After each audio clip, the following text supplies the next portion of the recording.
欢迎各位乘坐华亚航空 MU777，本航班由本市飞往安国，飞机将在5分钟后起飞，请各位尽快落座。我叫林梦，是一名程序员，刚入职公司就赶上了公司海外团建。更巧的是，这次团建的导游是我大学同寝同学。可以啊，老林，这些公司的女同事长得真不赖。我跟你说，别看他们现在一个个的都很正经，等会儿飞机起飞就开始物色自己的目标了。说什么呢？哎，我知道啊，我经常接这种跨国团建，发生这种事太正常了。等会儿你就知道。秦总，专门给您泡的热咖啡。您趁热喝。王副总，人家也想要吗？秦总是总部派过来的，王副总照顾的理所应当。丽莎，你一个副总秘书，应该给王副总泡才对吧？切！当时我还以为老许在跟我开玩笑，直到飞机舱门关了，我才知道老许说的还是胆小。唉，嘿嘿嘿嘿嘿嘿。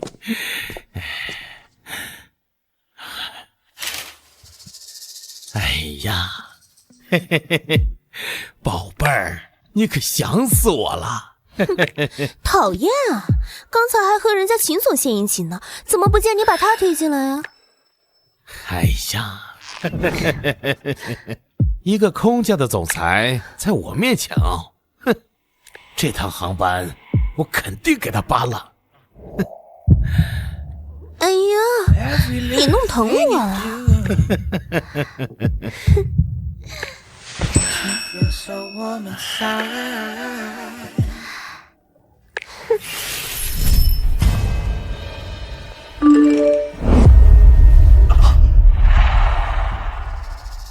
谁手机没关？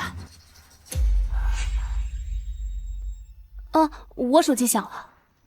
我的也响了。见鬼了！我明明开的飞行模式，怎么还会有信息进来？审判游戏热身完成，丽莎王副总，每人奖励1万元。1万元！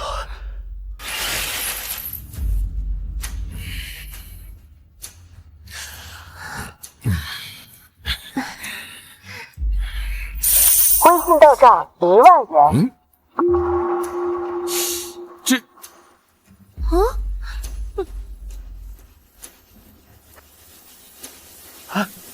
怎么回事？什么游戏啊？各位，刚刚忘了告诉大家，我们的工作群刚刚更名为审判游戏。现在游戏启动，服从者生，违抗者死。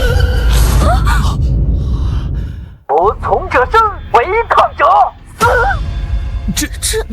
死啊！王副总，可以呀，这游戏也是团建中的一环。我他妈根本不知道怎么回事。不是你，那就是丽莎了。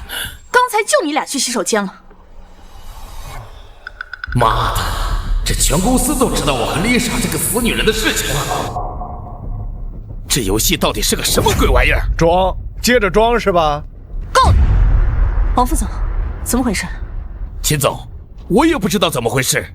这个审判官是突然就出现在群里了，而且群名也是他修改的。我不管你们是谁在搞这种无聊的恶作剧，赶紧停止，把局名改回去，不要影响大家团建的心情。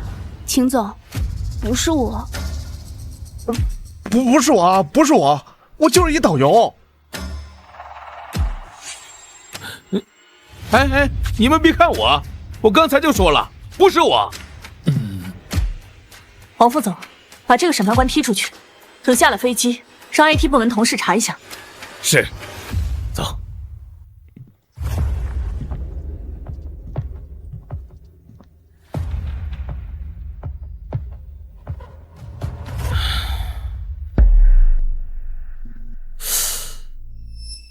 秦总，踢不掉，提示该用户不存在。审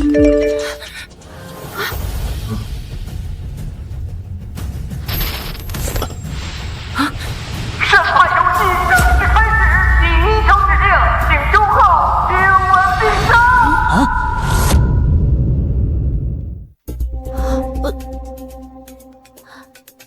规则限时1小时，亲吻过程超过20秒，任务完成奖励5万元，任务失败、超时或时长不足，接受死亡审判。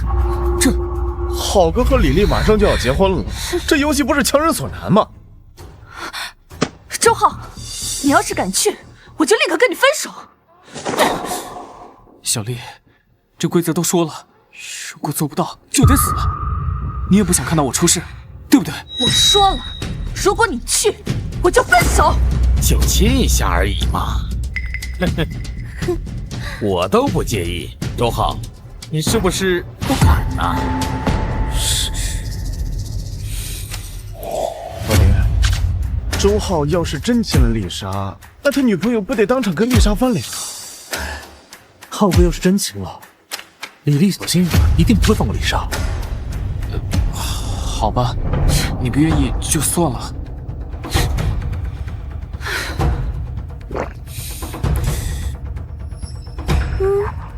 飞机已平稳航行，为了您的休息，我们将关闭夜灯。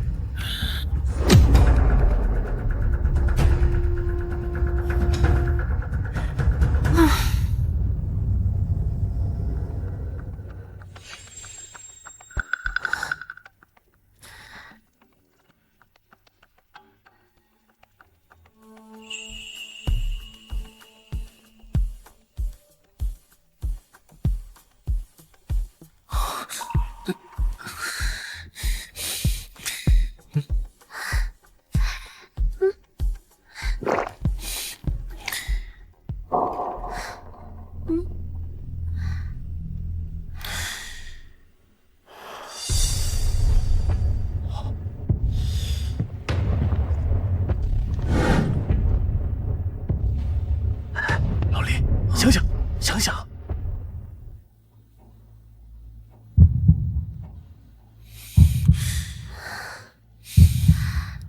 浩哥，我帮你完成任务，5万块钱，咱俩平分，怎么样？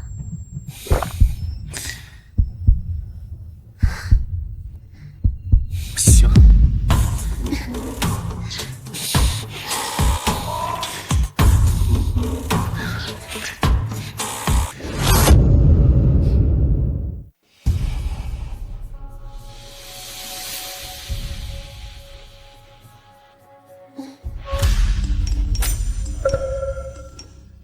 恭喜周浩、丽莎完成任务，奖励5万元。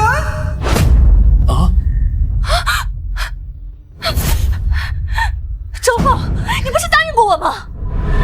你们刚刚在卫生间做什么了？小丽，你听我解释，我真的只是为了完成任务。李丽，不是我说，你家周浩的接吻技术真是不怎么样。要不是他愿意分给我2万5，我才不愿意跟他接吻。丽莎，分明是你主动勾引的我。周浩，我们从大学到现在8年，我没想到你居然是这种人。小丽，你听我解释，我真的只是为了完成任务，而且2万5已经到账了，我们下飞机就去买包。什么完成任务啊？你刚才不是说早就想亲我了吗？周浩，原来你早就想出轨了。而且啊，他还跟我说，早就受不了你大小姐的脾气了。他说，就算这游戏不给钱，他这波也不吃亏。贱人，你给我闭嘴！丽丽，你想干什么？贱人，你敢打我！我是帮你认清你身边的渣男，你应该谢谢我。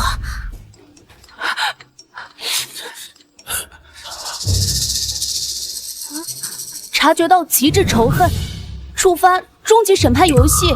今天最后一个任务，复仇女神的抉择。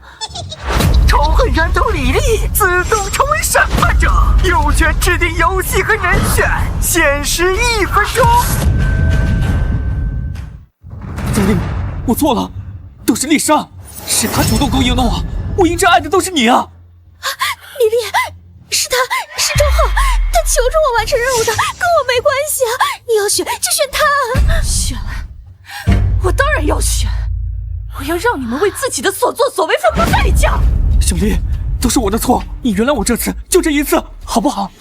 当年我跟你在一起的时候，我家里人就反对，是我一直坚定的选择你。现在想想，我当初就应该听家里面人的。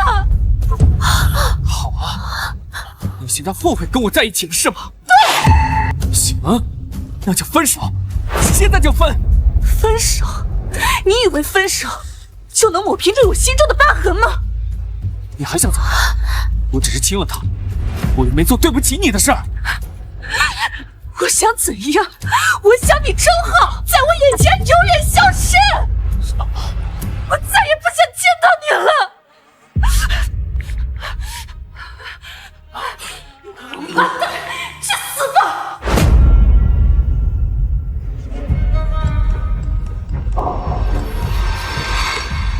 复仇者游戏发布成功，今晚之后将永远消失在李丽面前。任务完成，获得奖励10万元。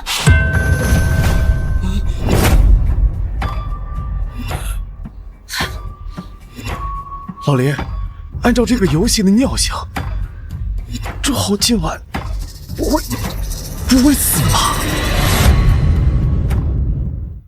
浩哥，你还是好好哄哄李丽吧，毕竟她生气也是因为爱你。是。浩哥，今天确实是你做的不对。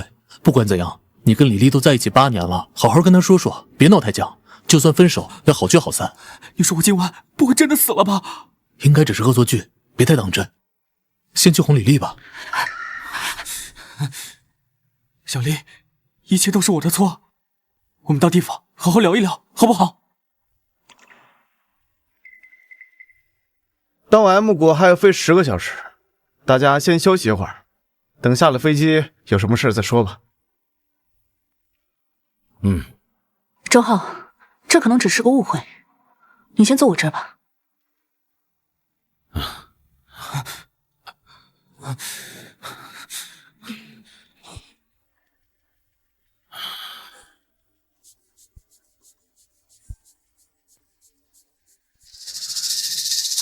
老李，近水楼台呀，睡你的吧。哦。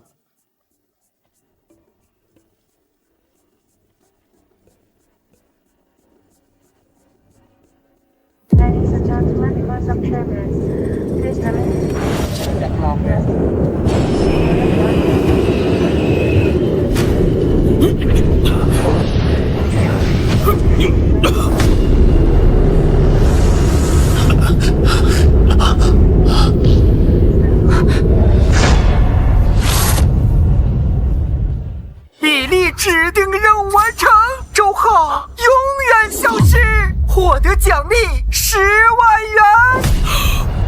浩哥呢？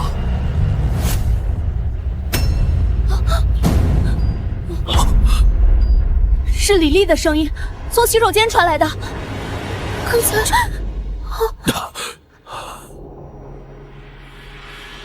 死了，真的死了！周浩，你醒醒，周浩，周浩！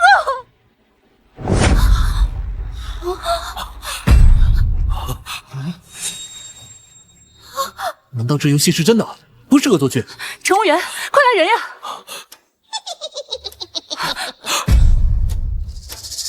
不用白费力气了，这趟航班从你们上飞机的那一刻就已被我接管。目前飞机上除了你们，没有任何人。这怎么回事？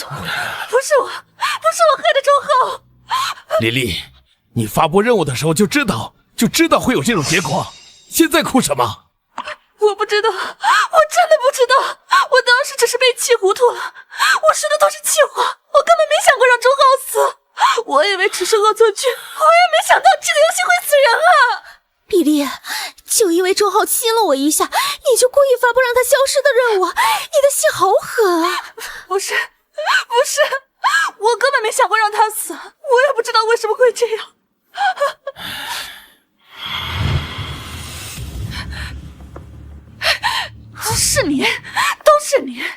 要不是你勾引周浩，周浩根本就不会死。哼，是你发布的让周浩消失的任务，跟我有什么关系？倒是你早就想让周浩消失了吧？我当时说的都是气话，我也没想到。哼，气话？谁不知道你妈一直不喜欢周浩嫌周浩穷，为这事儿你们还经常吵架。哼，之前你还跟我说过，一家人背着周浩给你介绍了相亲对象，是周浩一直纠缠你。现在周浩死了，你是不是彻底摆脱他了？那你又是什么好人？明知道我跟周浩是一对，你还非拉他去洗手间？我们只是亲了一下，是你心狠手辣发布让周浩死的任务，是你是害死周浩的凶手。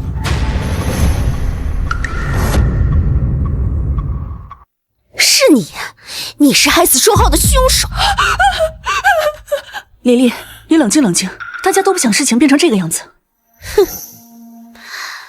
哼，秦总，你现在出来装什么好人啊？之前我和周浩去卫生间的时候，你也看到了，当时你怎么不阻止？你们的事情我不会管。哼，丽莎，你别什么人都攻击。我记得周浩一直有心脏上的疾病，去世应该是意外。现在我们在飞机上，先把周浩安顿好，等下飞机就报警。麻烦男同事把老周抬到旁边吧。嗯。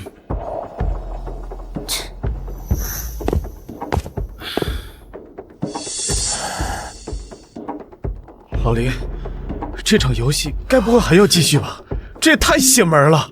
我有点担心丽莎和李丽了。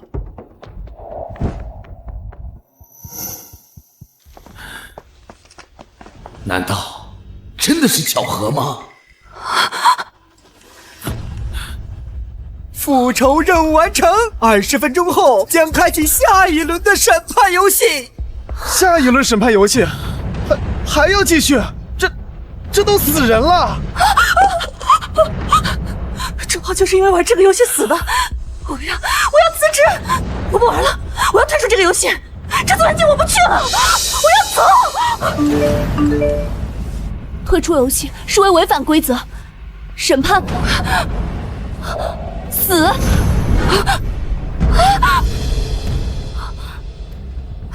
不玩了，我不要死！我不要死！李丽，你看着我，飞机不可能停飞，你也不可能从窗户上跳下去。只要在飞机上，我们就不可能逃离这场游戏。你听我说，只要我们现在开始遵守规则，我们就能活下去。规则？什么狗屁规则？我不玩了，我不玩了！李丽，你冷静一点。你没有看到审判官发的信息吗？退出就是死，你难道真的想死吗？死亡的规则被印证了，那接下来的游戏一定会围绕死亡开始。老林，你觉得周浩的死真的是因为李丽发布的那个任务被审判了吗？会不会有人借着游戏的名义杀人？不好说，审判官的存在本身就很诡异，飞行模式下能发消息转账，还能精准执行消失任务。不过不排除你刚刚说的，有人借游戏之名杀人。不管情况如何，接下来我们都必须小心。您好，您拨叫的用户暂时无法接通，请您稍后再拨。从现在开始，大家在自己的位置上，关闭手机，我倒要看这个审判者到底想干什么了。规则不容置疑，挑战权威者必须付出代价。第3轮游戏，权力转盘启动。规则：全员投票，从李丽和秦雪中选出1人，得票多者将成为下轮审判者，输者死亡，全员放弃游戏。飞机将在半小时后坠落，全员死亡。飞机坠落。老林，上学的时候你是咱全寝最聪明的人，现在怎么办啊？我再说一遍，谁都不允许玩这个游戏了，谁都不允许投票。秦总，你也看到规则了，大家不玩都得死。玩，必须玩，我不想死。秦总，如果你能尽早阻止周浩和丽莎，这一切或许就不会发生。这个游戏我要玩，秦雪，你也别想处身事外。李丽，你疯了！疯了？我只是看清现实，周浩死了，我要给他一个交代。你是总裁，这次是团建，现在出现这种事情，你也逃不了干系。这游戏虽然残酷，但只要我们遵守游戏规则就能活下去。大家难道要熬到飞机坠落吗？我本来不想玩这个游戏的，但现在看来，我没得选了。大家先冷静一下，我们再想想其他办法，说不定还有转机。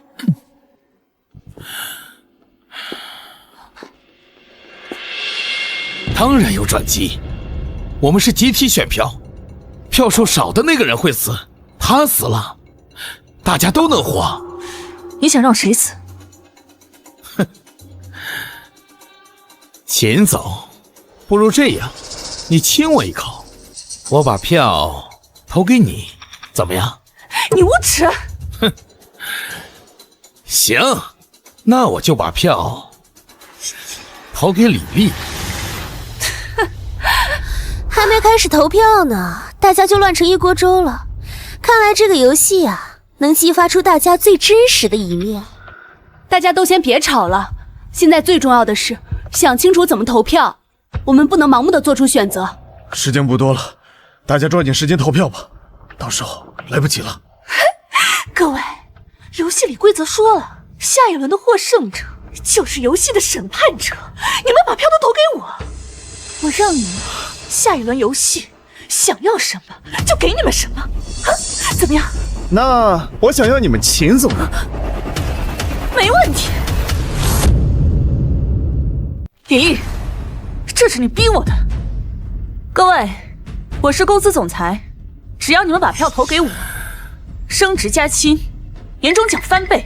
秦总，你现在也知道怕了？怕？我秦雪就不知道怕字怎么写。我只是不想被这所谓的审判者玩弄于股掌之间，沦为他杀戮游戏的牺牲品。怕就直接承认。现在这个时候，大家不会说什么，别把这个话说得这么冠冕堂皇。你，秦总，你刚才没有听清楚李丽说的什么吗？她说只要她赢了，下个游戏我们想要什么就能有什么。你说的升职加薪、年终奖翻倍，是不是不太够啊？好，每人100万，你们可以录音，等下了飞机我立马转账。各位，你们把票投给我，我会让你们心想事成。只要你们把票投给我，每人200万。王副总，自从秦雪来到咱们公司，你就一直被他打压着。如果不是秦雪，咱们公司这个总裁的位置一定会是你的。你就这么甘心一直被他打压着吗？李丽，你这是什么意思？我什么意思？你们把票投给我，我赢了就可以指定做任务，我可以让秦雪陪你睡。李丽，平时你一副人畜无害的样子，没想到到了生死关头，你为了目的不择手段。怎么样，成交吗？你说的条件倒也挺诱人。王副总，想清楚了，机会只有一次。林墨，你呢？准备把票投给谁？我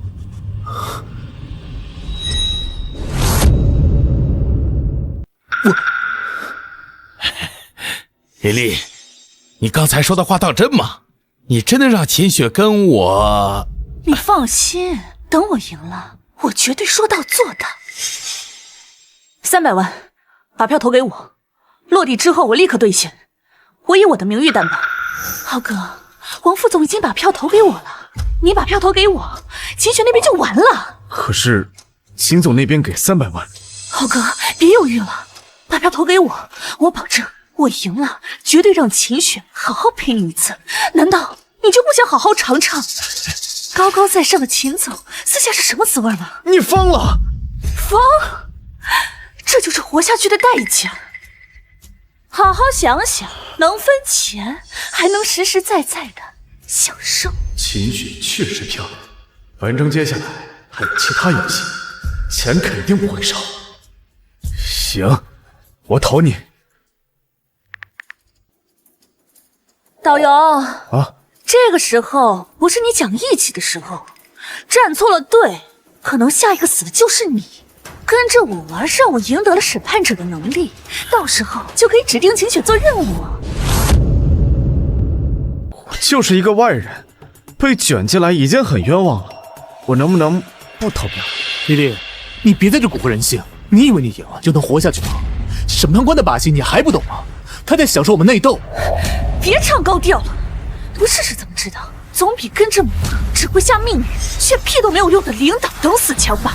李丽，审判官的目的就是为了让我们相互猜忌，互相残杀，我们不能上当，我们得想办法结束游戏。结束游戏？怎么结束？用嘴吗？丽丽，你理智，你的筹码根本无法跟秦总相比，硬拼下去只是送死啊！你就这么断定我赢不了？这不是赢不赢的问题，你的这种手段不光彩且危险。你想过飞机落地后吗？飞机落地后，你就是杀人凶手，到时候你怎么办？少在这里假惺惺的！飞机落地后，如果我不努力，飞机没落地前我就会死。李丽，靠这种龌龊手段拉票，你觉得赢得光彩吗？秦总已经生死关头了，这个时候还讲什么手段光不光彩？用你陪他们睡，换我活着，不是很好吗？你无耻，我无耻。秦雪，你以为你自己很高贵啊？林墨，你们只要把票投给我，落地之后我承诺的300万1分都不会少的转给你们，我以我的名誉和全部身家担保。秦总，大家冷静一点，我们可以一起分析规则，找出审判官的弱点，总比好过现在被他分化，各自为战强。投票时间还剩下5分钟。秦总这次输定了。秦总的筹码都这么高了，怎么还会输？难道这些人都不喜欢钱？筹码高不代表一定能赢，李丽手里握着的是能颠覆局面的东西，虽然不光彩，但确实能对秦总造成致命的打击。现在关键是怎么把主动权从李丽手里夺回来。那该怎么办？我还没想好，但我总觉得这个游戏有漏洞。老林，都这个时候了，别卖关子了，赶紧说吧。审判官的规则不可更改，但在选票游戏中有一种情况会出现，那就是平票。抛开游戏中的秦总和李丽，我们还有6个人。如果我们把这些票平均分给秦总和李丽，那这一轮游戏我们依旧可以全员存活。对，这样我们就能改变这2选1的死循环。这是不是太冒险了？要是审判者觉得我们在钻空子，惩罚我们所有人怎么办？确实冒险，但我觉得可以赌。继续这样投票，我们都会陷入绝境，人也会越来越少，没有人会幸免，不如拼一把。对，我们把难题抛回给审判官，这样至少可以打乱他的节奏。各位，大家是选择相信我和林墨，还是选择继续游戏？我选择继续游戏。我选平票。大家呢？我觉得林墨说的对，这游戏就是想把我们逼到死角。现在航班还有8个小时才能降落，我们也只剩下8个人了，死亡早晚会落在我们头上。大家倒不如一起想办法破解游戏。我无所谓啊，大家选什么我就选什么。那我也选平票。我明白了，苏晴，你想害死我对不对？不能平票，苏晴和林墨是在害大家。平票等于放弃游戏，游戏规则里说了，放弃游戏飞机就会坠毁。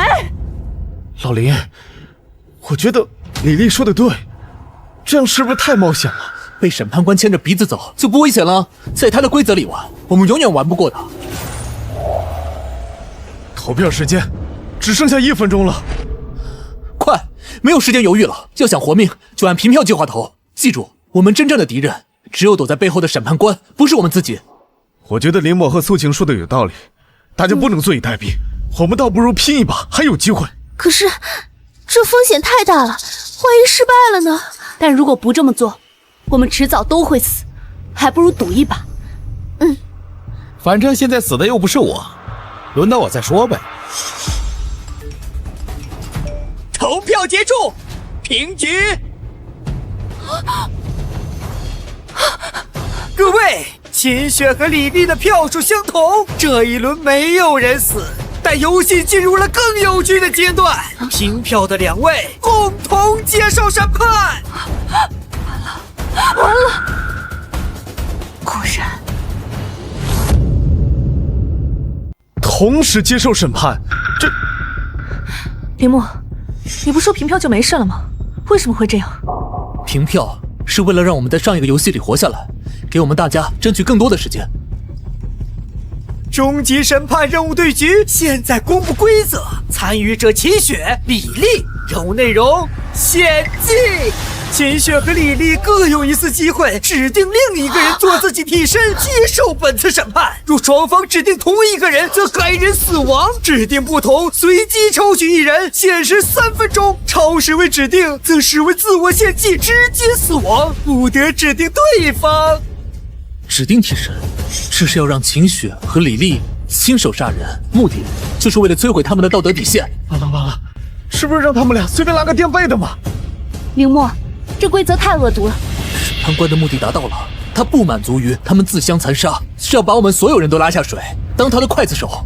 只要死的不是我，我可以牺牲任何人。哼，丽莎，平时跟我装闺蜜，但我知道你偷偷向秦雪打我小报告，还有周浩就是你害死的。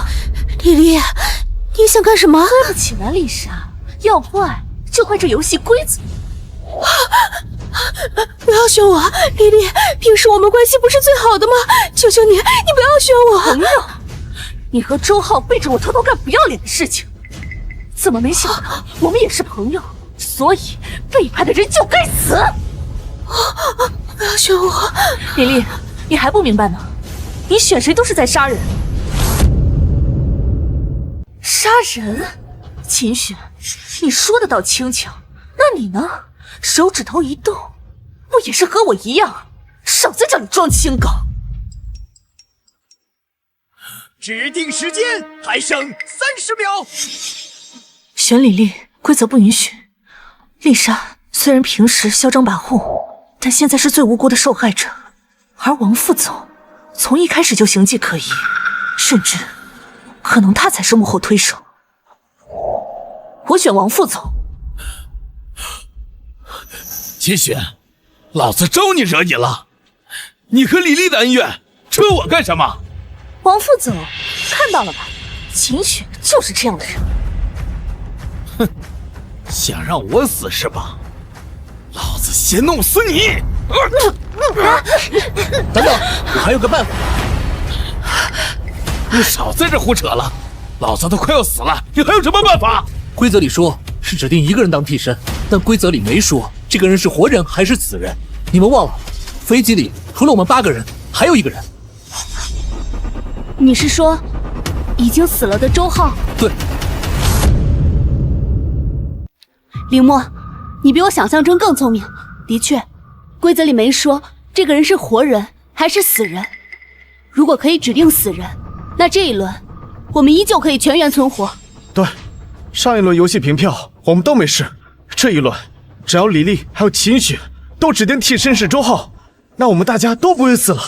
这是唯一能避免牺牲活人的办法。指定周浩，周浩已经死了，不可能再死一次。无论如何，试试这个办法，都比我们自相残杀强。对，李丽，听李默的，指定周浩，这样大家都安全，丽莎也不用死。丽丽，求求你了，选周浩，别选我！都给我闭嘴！你们到底还有没有良心了？周浩已经死了，你们还不做过他事吗？还有10秒，快！李丽、秦雪，你们都选周浩，没有时间了。万一规则不认死人，那我就会白白浪费之前革命的机会。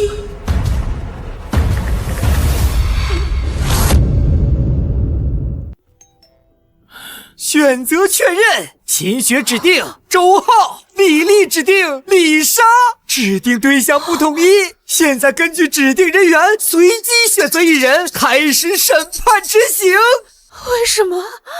丽丽，到底是为什么？就算我选了你，你还有50%胜的机会。但我和秦雪如果都选了郑浩，审判官一定会评判无效，我一定会死。结果应该出来了。不要说我，千万不要说我，千万不要说我，千万不要审判我，我还想活下去。随机结束，被选中替身的人是丽莎。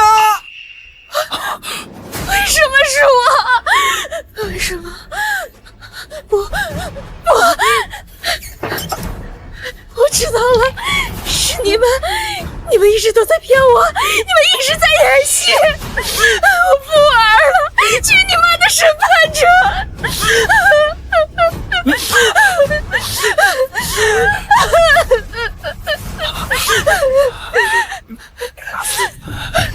苏晴，你和李博不是最聪明的吗？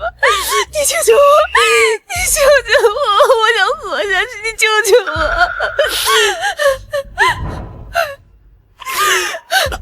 李博，我求求你，我想活下去，救救我！你让我做什么都可以。没用的，太晚了。审判开始。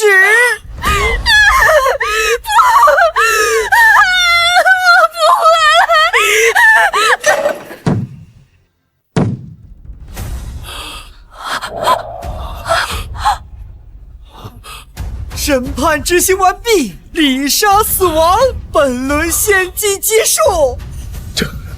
这游戏太可怕了！我就是一个导游，为什么要把我卷进来？我要回家，老李，我要回家。林墨先生，你提出用死人来规避活人新生的方案，充满了想象力，但也太天真可爱了。你利用规则在我面前玩文字游戏，你成功激怒了我。接下来的游戏，你准备好了吗？对于你这种试图挑战游戏本质、破坏游戏乐趣的小聪明，必须予以纠正。真正的乐趣在于剥离一切社会伪装后人性的直接碰撞。林墨、秦雪，对决即将开始，请准备。规则：林墨、秦雪，你们轮流向对方提出一个最想要的答案，对方必须回答，由审判官判定答案的真伪。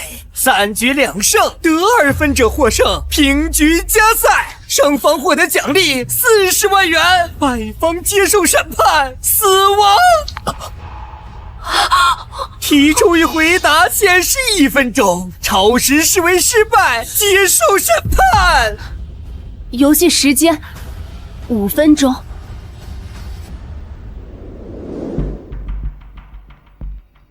哎，老林，机会来了，找点刺激的问。都这个时候了，没人会对女人感兴趣。哼，有意思了，秦总，你可要对下属真诚点啊。林墨，坐吧。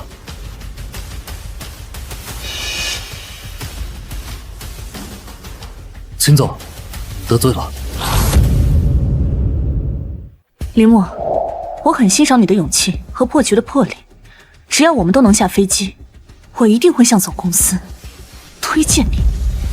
秦总，都到这个时候了，没必要给我心理暗示和画饼了吧？既然被你看出来了，既然躲不过，那就面对吧。接下来我会放下所有的借口，争取让我们所有人都能够下飞机。秦总，我的第一个问题，在我们团建之前，公司总部是不是已经做出了准备裁撤整个业务线的决定？这次旅行本身就是一次遣散之旅。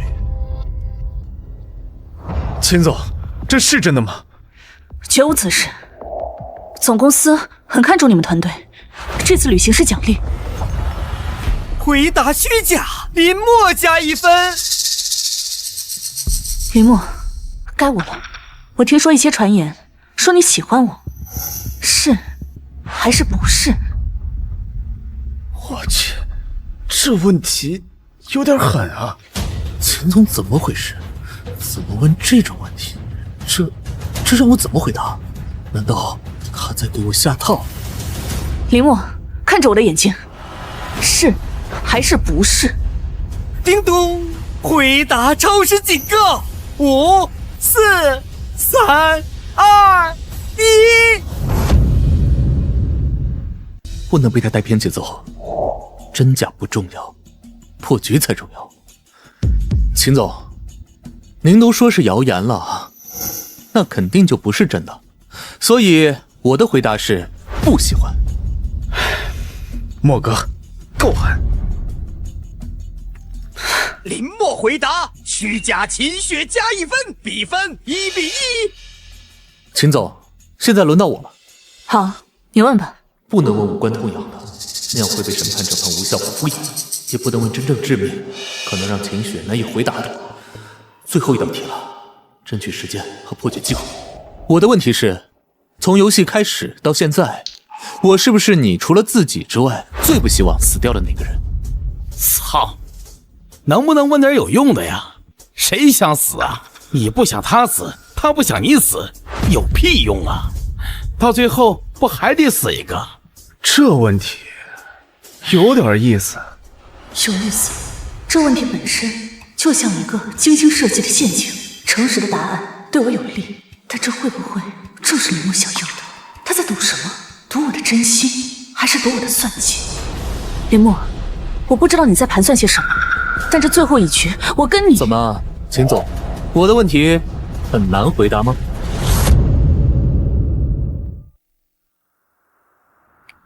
是。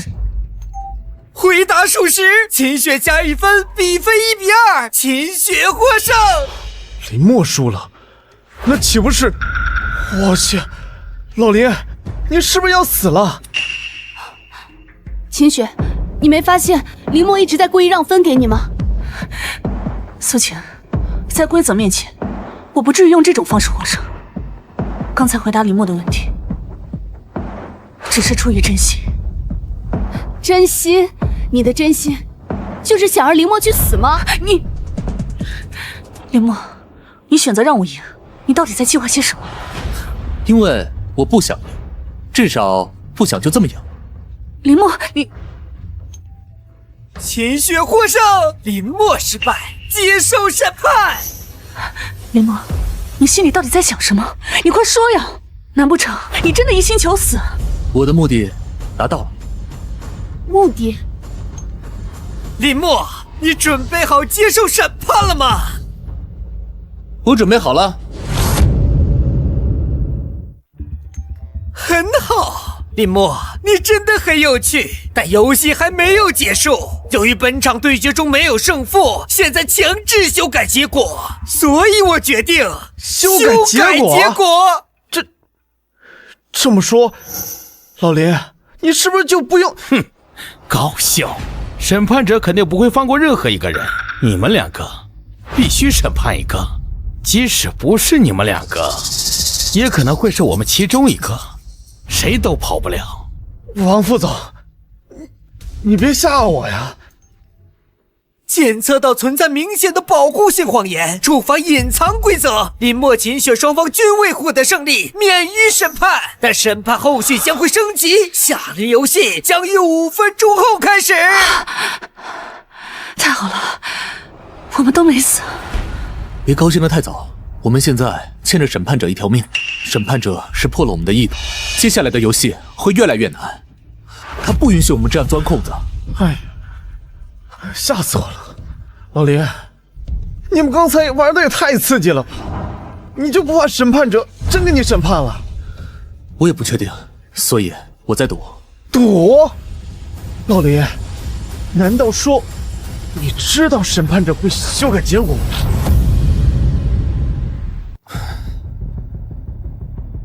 我不确定，但我能看得出审判者在享受一个更为复杂的过程。每个人存在什么心理，审判者他都知道。在刚刚的游戏中，我和秦雪的意图他早已察觉，所以我在赌。你就不怕万一审判者没那么讲究，你刚才差点就……怕，但我们没有更好的选择，至少我们赢得了时间。审判者设立层层规则，让游戏一轮轮升级，他更享受我们是如何挣扎、算计，而不是简单的执行死亡。如果游戏就这么简单的一胜一负、一生一死，那这出戏就太没意思了。林墨，你是否太过于自信了？将审判者的动机归结于观赏性，万一他享受的恰恰是我们自以为能行，然后绝望的过程呢？秦总，林墨刚刚用他的方法让你赢，你不感激也就算了，反而还责怪他。苏晴，在生死面前，情绪是最没有用的东西。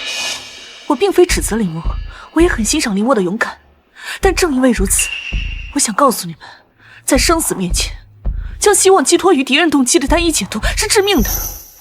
审判者的规矩是充满恶意的，我们必须做好最坏打算。至于我，或者你们任何一个人，在接下来的游戏中，是盟友，也可能是敌人，这取决于游戏规则，以及我们如何利用规则。秦总，我倒是没有想到，你比我想象中还要清醒，我还以为什么？以为我只会高高在上的发号施令。苏晴，在生死面前，姿态和头衔只是累赘，活着才是我们的唯一目的。说的好听啊，秦总，那你倒是说说接下来怎么利用规则，别光唱高调啊。游戏继续，现在进行新一轮的匹配，罪证指控，对决者王副总和李丽。规则：你们将轮流指控对方一件不为人知的罪行，由我裁定指控是否成立。胜利者将获得奖励80万元，败者将被审判死刑。游戏限定10分钟，现在开始。看到了吧，审判者不会给我们任何喘息的机会，他更享受我们从希望到绝望的撕裂感。我们只能按照他的剧本走下去，直到我们都死亡。李丽，我给过你机会，可是你不中用啊。既然游戏已经开始了，那就别怪我不念旧情。王副总，游戏才刚开始，你怎么就那么有把握你能赢？万一输了呢？哼，那你的意思是说，你手里还捏着别的牌了？你猜？王副总，你做的那些好事，你觉得还能藏多久？你，哼，李丽，那咱们就等着瞧，看谁先玩死谁。哼，分公司去年那笔50万的公关费，你做假账吞了吧？证据就是你和供应商的邮件往来。哼，你别以为你删掉了，别人就看不到，我可都留着备份呢。你血口喷人！那笔账明明清清楚楚，证据是你伪造。指控证据链，逻辑合理，指控成立，王副总得1分。王副总，你敢不敢承认前年你利用职权逼迫销售部小张和你强迫发生关系？事后你怕事情败露，逼迫他离职，还有你电脑里那些偷拍女同事的照片和视频就是铁证。你放屁！那是竞争对手造谣，少在这污蔑我！指控具有社会新闻传播基础，符合逻辑，指控成立，李丽得1分。好，很好，李丽，这是你自找的。这是我最后一个问题，我指控你，你进公司根本就不是靠实力，而是靠关系造假履历。你就是个彻头彻尾的骗子！你胡说！哼，你电脑里那个加密的家书文件夹，就是你背后那个人指点你如何应对背景调查的邮件记录。你敢不敢打开手机，让大家看一看呢？我没听错吧？李丽背后有人啊？难道是咱们公司的哪个高层？真是知人知面不知心呢。老林，你们公司的人都这么劲爆吗？真是佩服佩服。这个指控太致命了，他针对的不仅仅是李丽个人，还把他背后的靠山也拖下水。如果成立，李丽就算能活下去，职业生涯也彻底完了。你胡说！那明明是我救，那完全是我凭自己的本事进来的。他刚说什么？舅舅？指控成立，王副总得1分，总比分2比1，王总胜利，获得80万。李丽失败，接受审判。我不要死！我不要死！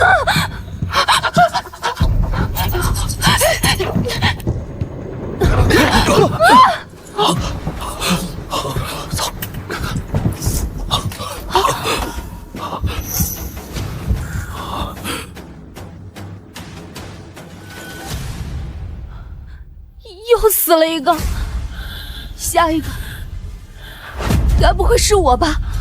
审判者不在乎谁死谁活，他只享受我们之间互相撕咬的过程，直到最后一个。你们都看到了，是他先污蔑我的，我只是自卫而已。王副总，你对我们这里的每一个人，是不是都有一个这样的私密无间墙？审判者的高明之处不是杀人，而是诛心。他让我们自己拿起刀，捅向彼此最致命的软肋。从今往后，我们之间便不再有任何信任可言了。欣赏了一场精彩的内部清理，猜疑的种子是最美味的养料。新一轮游戏开始，各位准备好了吗？看来常规的问题游戏已经无法满足诸位的期待，接下来的游戏咱们换个玩法。导游，请你指定1名人员和你一起参加这个游戏。哎，你这鬼东西怎么不按套路出牌啊？你怎么就盯上我了？不指定人员，让自愿参与。这个导游只是个外人，对他也不了解。看他这一路表现，除了嘴能说之外，也没有什么特别之处。跟他做对手，应该是赢吧？别太小看人了，说不定有2把刷子。喂，你们2个背地里说这坏话，有点不太礼貌吧？哎，我告诉你，我上知天文下知地理，不然我这导游也白干了。就算是现在不玩，之后的游戏也一样逃不掉。我参加，我要跟你对决，我倒要看看你到底有什么实力。怎么？我听你这话意思是有点看不起我？哎，我告诉你啊，不用老爷，有他帮忙，你赢得了吗你？帮你？你搞清楚好不好？现在是我跟你对局，老林再有本事，他怎么帮你？难不成你让他帮你去死呢？老萧，你跟他那么多废话干什么呀？直接上！他既然那么想死，那就让他死个痛快呀！老林，你可看见了啊？你们公司的人欺负我，你可得场外帮忙，搞死你！这也没说能场外帮忙啊。再说了，我怎么帮你，还得看你自己的。很好，参赛人员确定。接下来我宣布游戏规则：认知战场进行概念重构游戏。规则由我提供一个概念，你们2人背对背用1句话阐述你们对这个概念的核心认知，结果由我裁定谁的认知更接近现实。5局3胜，败者死亡。现在游戏开始。第1回合，第1概念，希望。希望就是人类在绝境中的坚持，是人类对未来的理性信念。希望，老林，这，导游，请回答。希望就是你以为飞机晚点会赔钱，最后发现是航空管制。导游的回答更接近现实，理由在绝对的规律面前，乐观的信念不堪一击，而认清现实的落空才是常态。什么？还能这么判定答案？规则如此，请继续接受挑战。第2回合，梦想。梦想就是人类对美好生活的憧憬，更是推动自身不断进步的源泉。梦想梦想啊，梦想就是你想中彩票头奖，最后却发现连彩票号码都是被设计的。导游的回答更接近现实，理由：梦想很多时候在现实面前脆弱不堪，难以实现才是常态。这都能对，这完全不按常理呀、这也太牵强了吧。幸运女神眷顾，没办法。请继续接受挑战，第3回合爱情。爱情就是上头什么都好，下头相看两厌。老肖终于明白了规则，不过他这种商业的扭转，审判官会认可吗？豪哥的回答也不算是错误的，不过听起来确实有点太刻意了。爱情，爱情哦，爱情就是你全心全意的准备了一份浪漫晚餐，等他回来，最后他就说他要加班。消失后更加接近现实，理由精准地描述了从激情到平淡的普通过程，揭示了其短暂和易变的本质。看来找对了，切，瞎猫碰上死耗子了，切。请继续，第4回合友谊。友谊就是利益交换，今天能为你2肋插刀，明天就能为了利益插你2刀。萧世豪现在都没有明白审判者的目的，他永远在定义，却不知道在绝对的利益面前，友谊根本不值一提。友谊啊，友谊就是你掏心掏肺的对你朋友好，他却在你背后说坏话。萧世豪的回答更接近真实，理由：友谊在现实利益面前常常受到考验，背叛与伤害并不少见。看来这一轮我又走对了方子，友谊这东西就是经不起考验。豪哥，你这样的转变让人害怕。老肖只找到了表面的规律，但审判者真正想要的是另一种信奉的美好、亲手摧残践踏的过程。他这是在逼老肖主动否认自己。第5回合成功。成功是经过不懈努力，克服重重困难，最终实现认可与目标。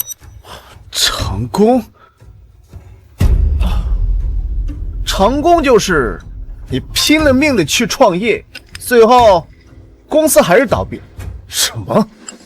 导游的回答更加接近真实，理由：成功路上充满坎坷，失败才是大多数人的结局，这才是现实的真实写照。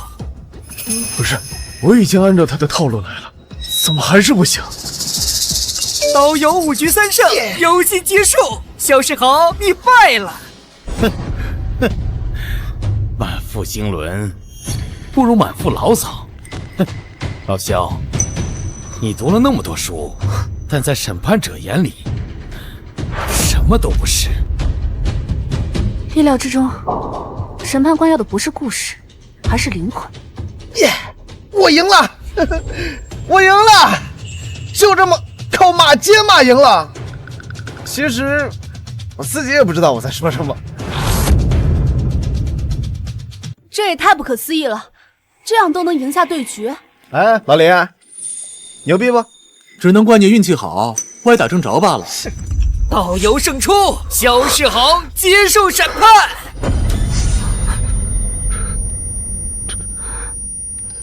我不想死，我不想死，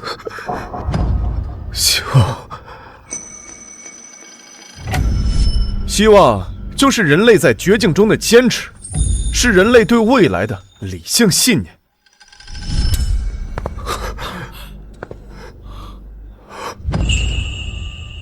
爱情，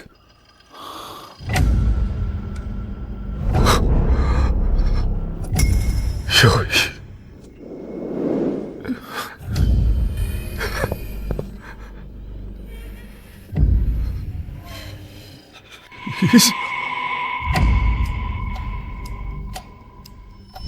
理想就是人类对美好生活的憧憬，更是推动自身不断进步的原产。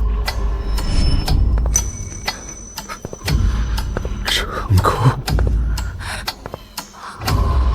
成功是经过不懈努力，克服重重困难，最终实现认可与目标。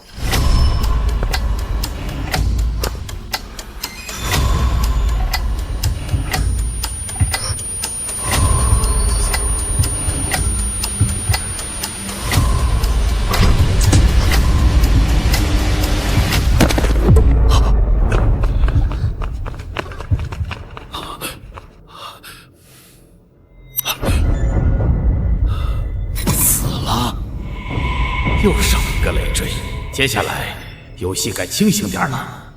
审判者不在乎答案，他只在乎定义答案的权利。今天，他可以用荒诞定义希望；明天，他就可以用高尚定义屠杀。我们不是在玩游戏，而是在被他重新定义人的概念。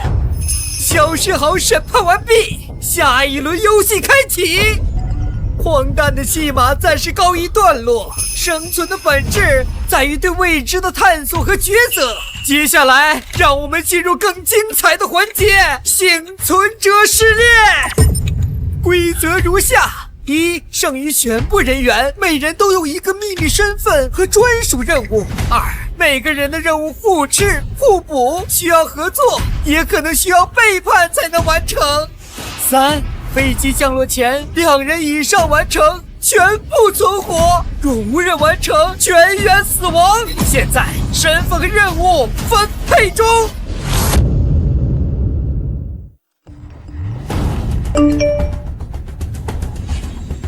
林默，守护者，任务：确保苏晴不被淘汰。苏晴，观察者，任务：识破至少2人的真实身份。秦雪，审判者，任务：淘汰至少1人。导游，博弈者，任务：在不暴露自身的情况下诱导1人，任务失败。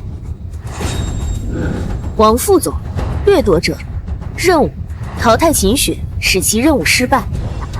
各位的身份已经分配完毕，游戏开始。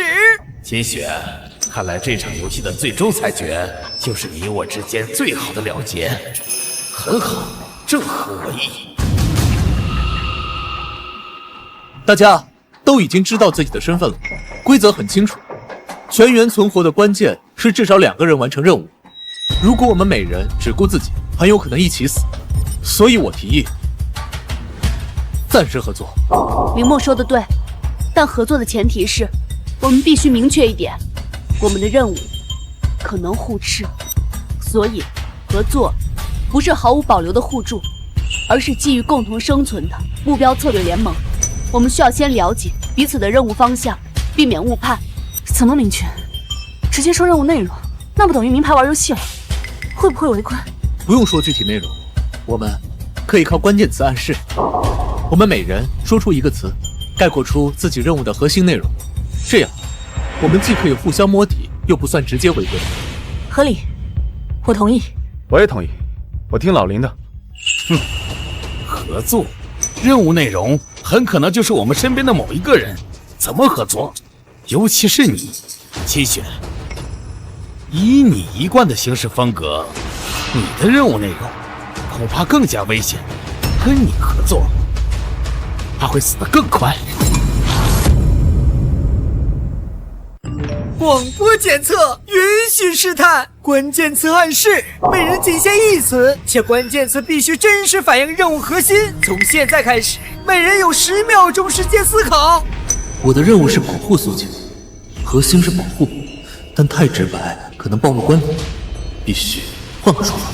倒计时开始，5、4。责任。真相。筛选。诱导。清算。关键词确认。秦雪的筛选与淘汰有关，王副总的清算在暗示最终目标是秦雪。看来王副总的源头指向很明确。好，关键词有了，我们现在来分析分析。我的任务是筛选，这暗示着很有可能是选择，或者判断的决定。王副总的指向很明确，导游的诱导难以预料。我们现在要做的是建立信任基础。秦总说的可真含蓄啊！你的任务筛选恐怕就是淘汰的意思吧？一个手握淘汰权的人，现在在跟我们谈信任，你不觉得这本身就是最可笑的笑话吗？王副总，你不要做无谓的揣测和人身攻击。现在是关键的时候，不能相互指责。我们现在的首要任务是根据关键词找出规则和漏洞，想办法完成任务，而不是起内讧。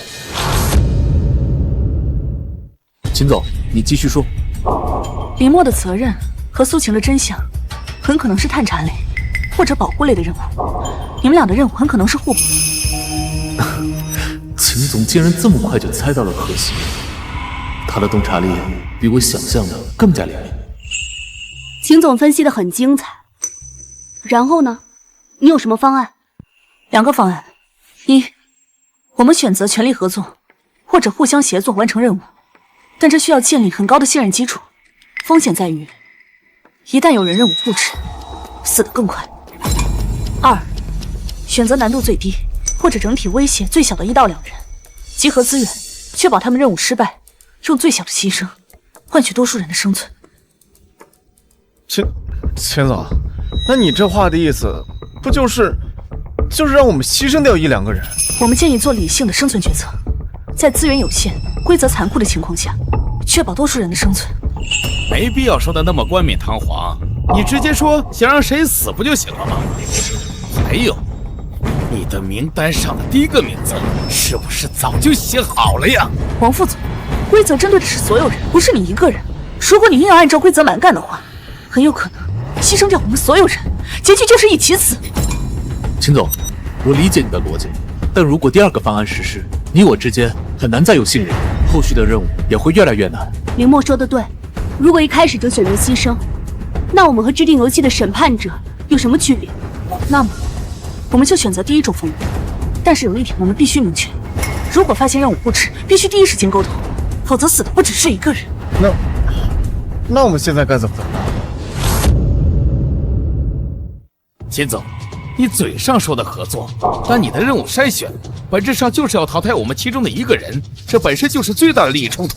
你怎么敢保证你不是在利用合作来更好的完成你的筛选？因为我的任务是主动筛选，如果我失败，就意味着失去1个淘汰名额。审判官一定不会允许自己的游戏失去平衡，他一定会用更随机、更不可控的方式补位。保留我，意味在最后关头保留1个可控的谈判筹码，或者可牺牲的谈判选项，这才是对存活率唯一的胜任。哼，筹码？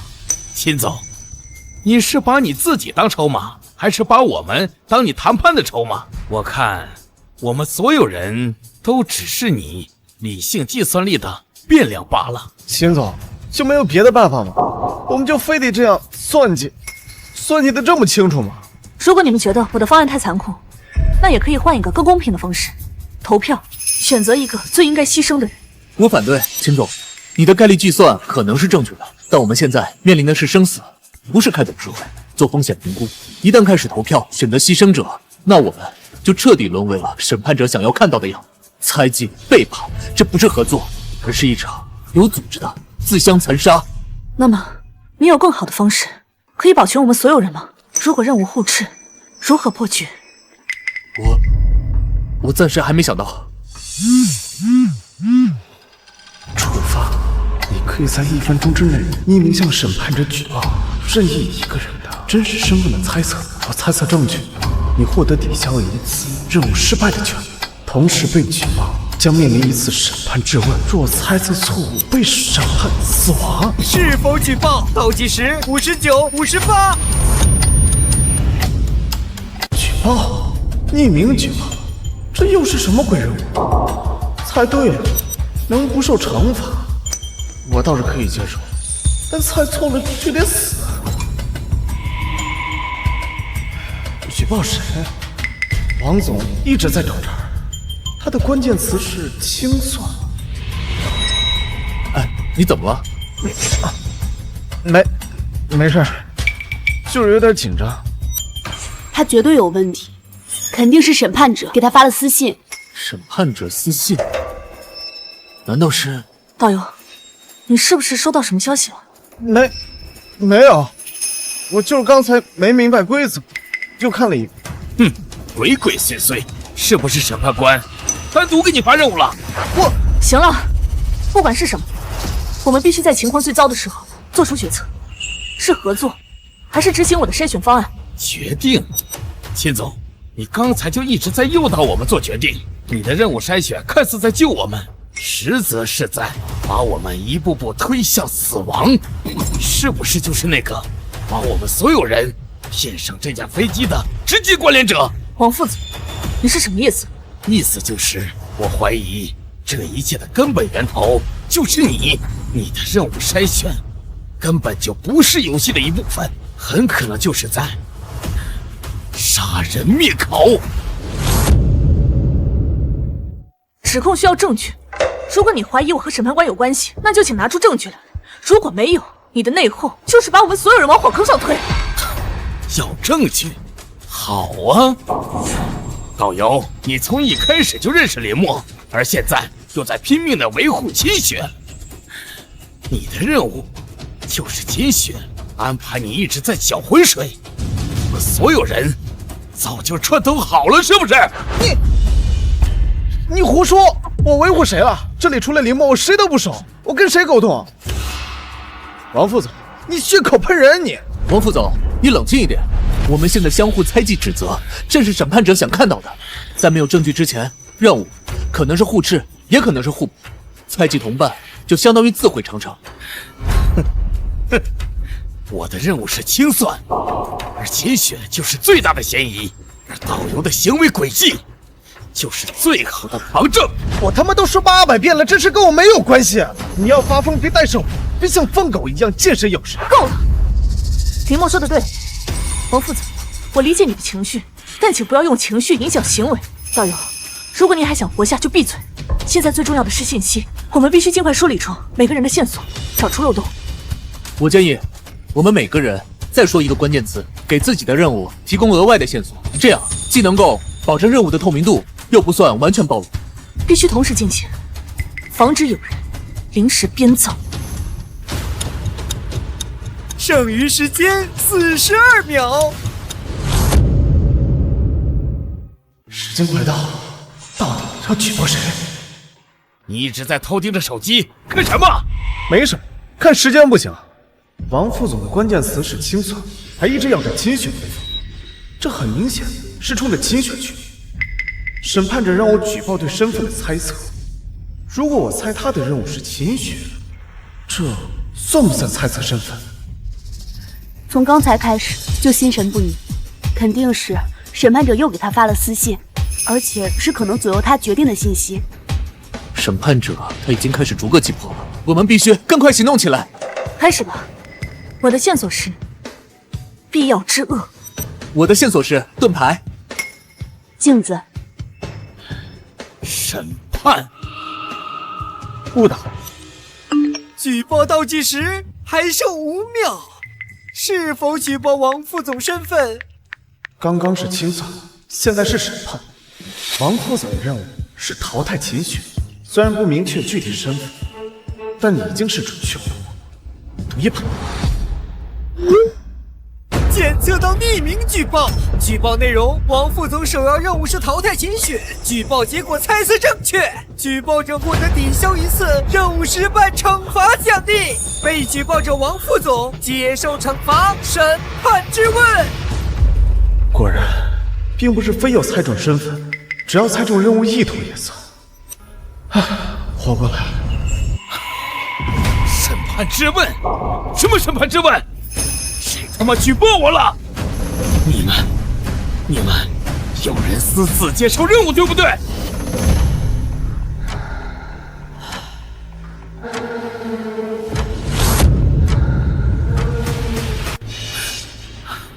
是不是你？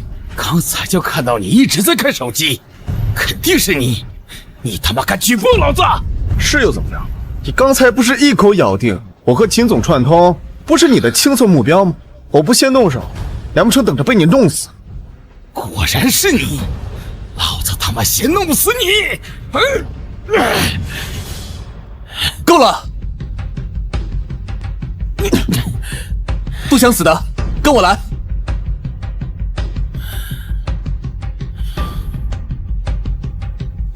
规则里说了，我们的任务可能会出现背叛，这就说明是可以举报的，而且我们每个人都有可能有举报或者被举报的机会。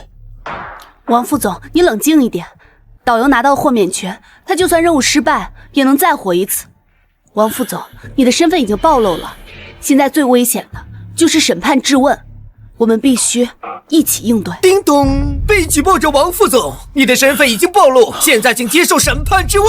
你是否承认你的任务目标是淘汰金雪？30秒时间，超时或未回答，立即死亡。没时间犹豫了，小活命，快承认！对，我的任务就是淘汰秦雪。叮咚，你的任务依旧是在落地前亲手将秦雪淘汰，原有限制取消。秦雪，听到了吗？我现在已经没有任何限制了，我可以正大光明的淘汰你，你就别怪我了。取消限制，那就说明王副总可以用任何手段去针对秦雪。那怎么办？你现在有豁免权，某种意义上你是最安全的人。不过，我希望你能放下自保的念头，帮我们大家一起找出破局的方法。行，听你的。作为审判者，你已经获得一次强制揭露权限，其身份与任务是否适用？我获得了一次权限，可以公开一个人的身份和任务。你要公开谁？道友。为什么又是我？因为你现在有豁免权，公开你的身份，风险最低。我已经大致猜到了，你的是诱导他人失败，所以你对我们所有人都有威胁。你这是逼死我！公开了煽性我还怎么完成任务？公开你，让大家防备你，可以促使你转换思路，不再只是想着诱导。你的任务失败，可以用豁免权抵消。如果我们全军覆没，你的豁免权也毫无意义。秦总，我理解你的逻辑，但这样会不会太残酷了？也许这是目前最理性的选择，用一个人的安全换所有人的警惕。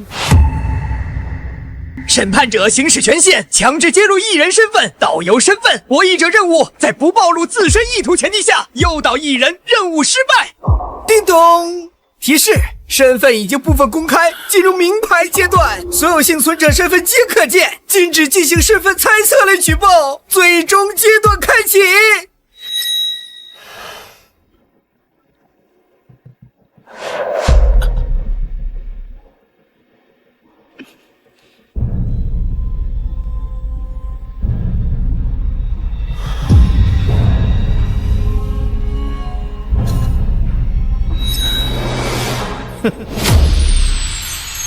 明牌阶段，秦总，您公开导游的身份就是为了这个？没错，现在底牌亮完了，审判官想看的就是我们如何在明牌下自相残杀，我们偏要打给他看，明牌怎么玩。我的任务依旧是淘汰秦雪，明牌合作，好啊，我倒要看看你们接下来到底打算怎么玩。别放弃，我们还有时间，也许你的诱导可以换个方向。现在都明牌了，我要换什么方向？谁还会上当啊？就是因为明牌了，所以不用伪装和猜忌。接下来，你的诱导对象不是我们中的任何一个人，而是审判官。等等，误导审判官，什么意思？就是利用审判者依赖我们提供的信息进行判断这个漏洞。我们上演一场内讧的戏码，让他错误判断，以为游戏成功了。我明白了，如果我们的目标变成审判官，那我们的任务内涵就可以根据新的目标进行扩展解释。这样，我们就不用局限于原本的任务之中，而是如何误导审判官，如何让审判者出来重新制定行动。这确实是不错的想法，可具体该怎么做呢？审判官可不是好糊弄的。你的任务是至少淘汰一人，但如果能淘汰掉的这个人不是我们其中的任何一个呢？什么意思？难道你又想淘汰死人？那一招已经不管用了，这一次我们换个方式。林墨，我的任务就是淘汰秦雪，这是死结，你他妈又想搞什么鬼？如果我们让审判官任务失败，审判官是规则的制定者和裁判，他的终极任务就是让这场游戏按照他的剧本走下去。如果我们让这个过程彻底失败了，对，如果没有人被淘汰，如果所有人都完成了任务，如果我们都活了下来，那么审判者的游戏就失败了。可能吗？这该死的玩意儿能被打败吗？所以我们要重新定义任务成功。你的任务是诱导一人任务失败，那如果你成功诱导审判者游戏失败，那你算不算任务成功？诱导审判者，这他妈也太疯狂了吧！叮咚，有趣的思路，但挑战规则者必将承受规则的怒火。所以我们必须赌。现在重新分配任务。苏晴，你的观察是关键，仔细分析从审判者出现的所有信息和规则漏洞。秦总，你的审判特权也许能用到关键的时候。王副总，现在不是纠结个人恩怨的时候，大家活着才最重要。我希望你暂时转移目标，我们共同的敌人是审判官。行，只要能活下来，以后对付秦雪机会多的是。我同意。发挥你的诱导，向审判官传递错误信息，让审判官判断失误。至于我用全力守护好你们每一个人，确保这次任务顺利的进行。好，那我就再相信你一次。但如果失败了，或是让我发现是个圈套，林墨，我第一个不放过你。你还挺轴啊！行了，别废话了，赶紧按照计划行事。规则漏洞1：审判者禁止物理暴力，但信息战和心理战是空白。漏洞2：他鼓励举报和猜忌，说明他是依赖我们内部的信息进行判断。审判官，我要举报王副总因为任务被公开，现在立即打算对秦雪动手，他们的合作完了。叮咚，信息收到，正在核验，检验无效，请购一次。虚假信息干扰游戏进程。果然有漏洞，审判官靠我们提供的信息进行判断，他并不能完全笃信，他必须依赖外部条件和信息做出判断，这是我们最大的机会。普通的虚假信息不行，我们需要更真实的表演。林墨、苏晴得罪了。林墨、苏晴，你们不要再演戏了，你们根本就不是相互排斥的吧？一个守护，一个观察，我开始控制吧。留着你们，我们都得死。秦雪，你疯了！你为了活命就要把我们推出去当替死鬼吗？秦雪，你太过分了！刚才要不是林墨想办法，我们早就被你的方案给害死了。现在转眼就翻脸不认人，是不是谁有用你就先利用谁，没用就一脚踢开？你们怎么回事？这是干啥？对，秦总说的对，我早看你们两个人不对劲了。你们两个人任务是不是就是不求我们信任，然后你们两个一起通关，把我们全卖了？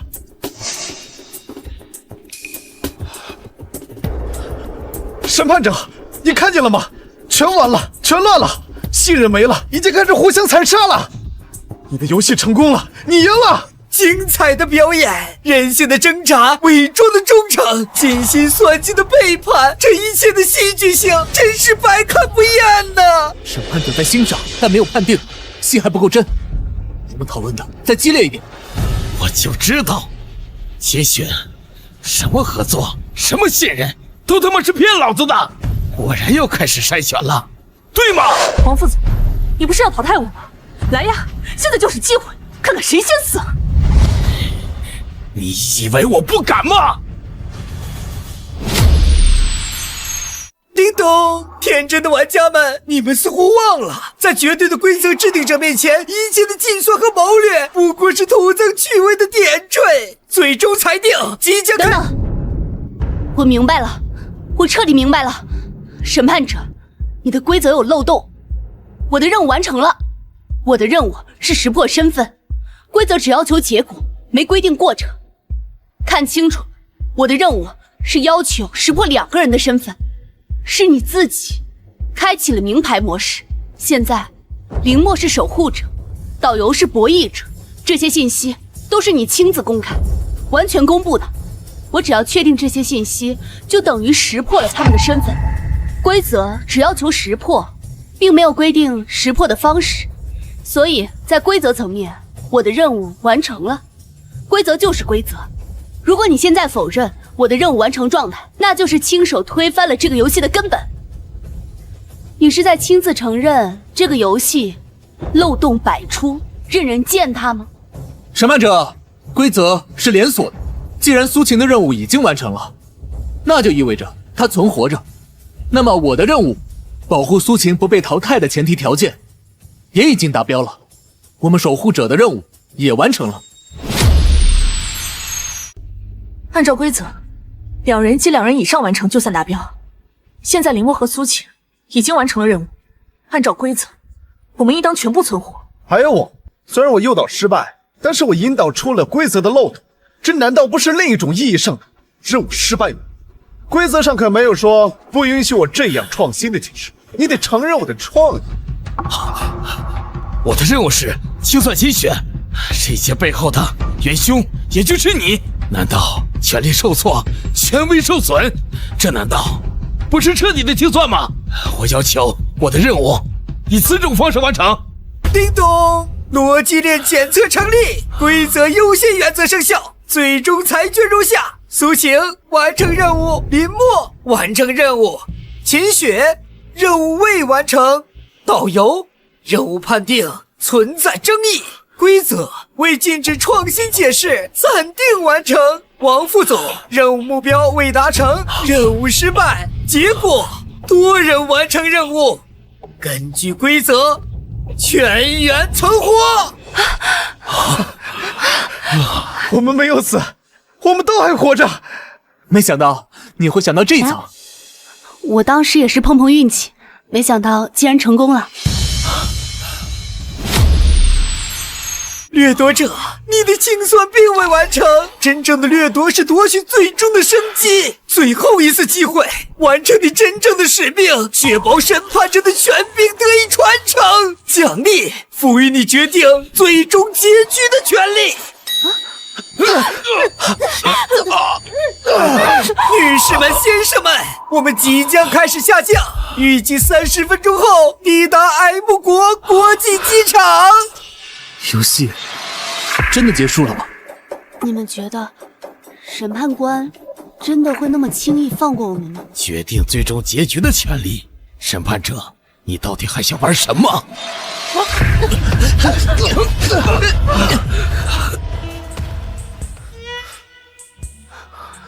那个老林，你那个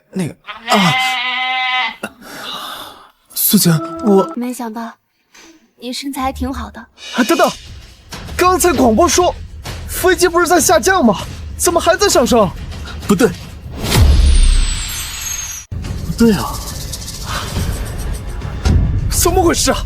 还有下轮游戏？恭喜通关，幸运者们！但回家的跑道需要你们自己抉择，最终选择，请在落地前选出唯一一个审判者继承者，承载游戏规则，继续审判。若放弃选择，飞机将永远迷失在时空裂缝。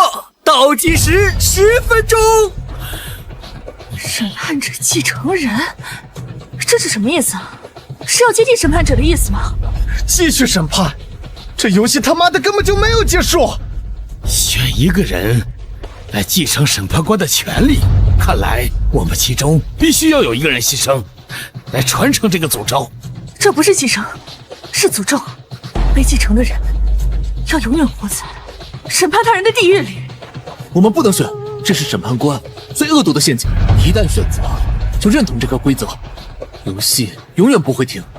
可是不选，飞机将永远迷失。秦雪，你最理性了，只有你来继承这份权利，再合适不过了。这或许就是我对你最后的清算。你什么意思？难道你一开始就知道最终的任务？